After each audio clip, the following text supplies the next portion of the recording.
കഴിഞ്ഞ ദിവസം അന്തരിച്ച മഹാനടനായ മലയാളികളുടെ പ്രിയപ്പെട്ട നടൻ രാജേന്ദ്രന്റെയും ഭാര്യ സന്ധ്യയുടെയും ജീവിതത്തെക്കുറിച്ച് ചർച്ച ചെയ്യുമ്പോൾ അവരുടെ ഇടയിൽ ഉണ്ടായിരുന്ന സിനിമയെക്കുറിച്ചും സിനിമാ കഥയെക്കുറിച്ചും സ്വപ്നങ്ങളെക്കുറിച്ചുമൊക്കെ ചർച്ച ചെയ്യണം.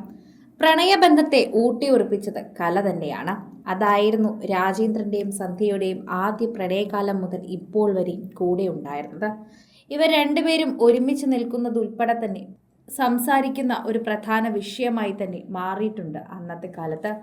പ്രണയത്തിനൊക്കെ ഒരുപാട് വിലയുണ്ടെന്നും പ്രണയമൊക്കെ സത്യമാണെന്നും എന്തു പ്രായം ചെന്നാലും നമുക്കൊരിക്കലും പ്രണയം നമ്മളെ വിട്ടു പോകില്ല എന്നൊക്കെ മനസ്സിലാക്കി തരുന്നൊരു വാർത്ത കൂടിയാണ് ഇത് എന്ന് പറയാം. പ്രണയകാലത്ത് കത്തയക്കുക, സംസാരിക്കുക എന്നൊക്കെ വളരെ കുറവായിരുന്നു. ഇപ്പോൾ താരം വെളിപ്പെടുത്തുന്നതും അത്തരമൊരു കഥയാണ്. ഞാൻ ഡിഗ്രിക്ക് സ്കൂൾ ഓഫ് ഡ്രാമയിൽ ചേർന്ന് പഠിച്ചിരുന്നു. ഞങ്ങൾ പഠിപ്പിക്കാൻ വന്നൊരു മാസ്റ്റർ ചേട്ടൻ്റെ കൂടെ നാഷണൽ സ്കൂൾ ഓഫ് ഡ്രാമയിൽ പഠിച്ചതാണ്. അങ്ങനെ ചേട്ടൻ വന്നു. ഗ്രീഷ്മം എന്ന സിനിമ പ്രൊഡ്യൂസ് ചെയ്ത് അതിൻ്റെ നായകനായി അഭിനയിച്ച് ഗ്ലാമറായി നിൽക്കുന്ന സമയമായിരുന്നു ശരിക്കും അന്ന് രാജേന്ദ്രൻ ഉണ്ടായിരുന്നത്. എന്നെ പരിചയപ്പെടുത്തിയപ്പോൾ ഗൗനിച്ചില്ല. ജീവിതത്തിൽ ആദ്യമായി പരിചയപ്പെടുത്തിയപ്പോൾ ഒരാൾ അവജ്ഞതയോടെ പെരുമാറുന്നത് ഞാൻ കണ്ടു. അഹങ്കാരി, സിനിമാ നടനായതുകൊണ്ടാണോ പരിചയപ്പെടുത്തിയപ്പോൾ ഇങ്ങനെ പെരുമാറിയതെന്ന് എൻ്റെ കൂട്ടുകാരി പറഞ്ഞു. അതെൻ്റെ മനസ്സിലുണ്ടായിരുന്നു. പിന്നെ എനിക്ക് അദ്ദേഹത്തിൻ്റെ ഒരു കത്ത് വന്നു. നിങ്ങളെപ്പോലൊരാളെ അഭിനയം പഠിപ്പിക്കാൻ വന്നതിൽ വളരെ സന്തോഷമുണ്ട്. ഇപ്പോൾ ഞങ്ങളെ ഞാൻ ശല്യപ്പെടുത്തുന്നില്ല എന്ന് പറഞ്ഞ ഔദ്യോഗികമായൊരു കത്ത്. അവസാനം NB എന്നിട്ട് നിങ്ങളെ കാണാൻ സുന്ദരിയാണ് എന്നും അവസാനം ഉണ്ടായിരുന്നു. അവിടെ നിന്ന് തുടങ്ങിയ ഒരു സ്നേഹബന്ധമാണ്. അവിടെയാണ് ആ പ്രണയത്തെക്കുറിച്ച് സംസാരിക്കേണ്ടത്. ഞാനതിന് ശരിക്കും മറുപടി അറിയിച്ചില്ല എന്നാണ് താരം ഓർത്തു പറയുന്നത്.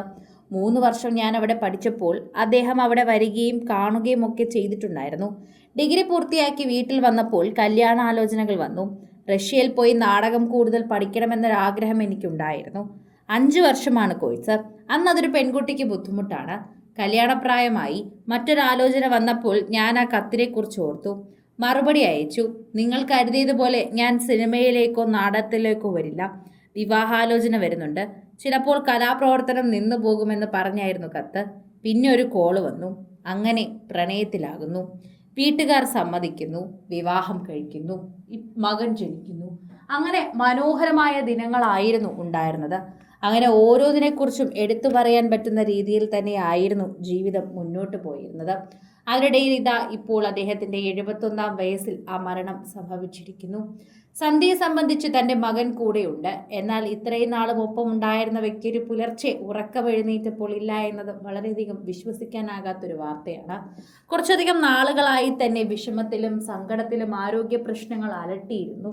അതുകൊണ്ട് തന്നെ വളരെയധികം അദ്ദേഹത്തിനെ ശുശ്രൂഷിച്ചതും ഭാര്യ സന്ധ്യ തന്നെയായിരുന്നു. എന്നിട്ടും അദ്ദേഹം പോയപ്പോൾ ഒട്ടും സഹിക്കാനാകാതെയാണ് സന്ധ്യ ഇരുന്നത്. ഇതെല്ലാം പ്രതീക്ഷിച്ചു തന്നെയാണ് സന്ധ്യ ജീവിച്ചിരുന്നത്. എന്നിട്ടും പെട്ടെന്ന് ആ വാർത്ത കേട്ടപ്പോൾ ഉൾക്കൊള്ളാൻ സാധിച്ചില്ല എന്ന് പറയുന്നു. സിനിമ, ഫാഷൻ, ലൈഫ് സ്റ്റൈൽ വാർത്തകൾക്കായി മലയാളി ലൈഫ് സബ്സ്ക്രൈബ് ചെയ്യൂ.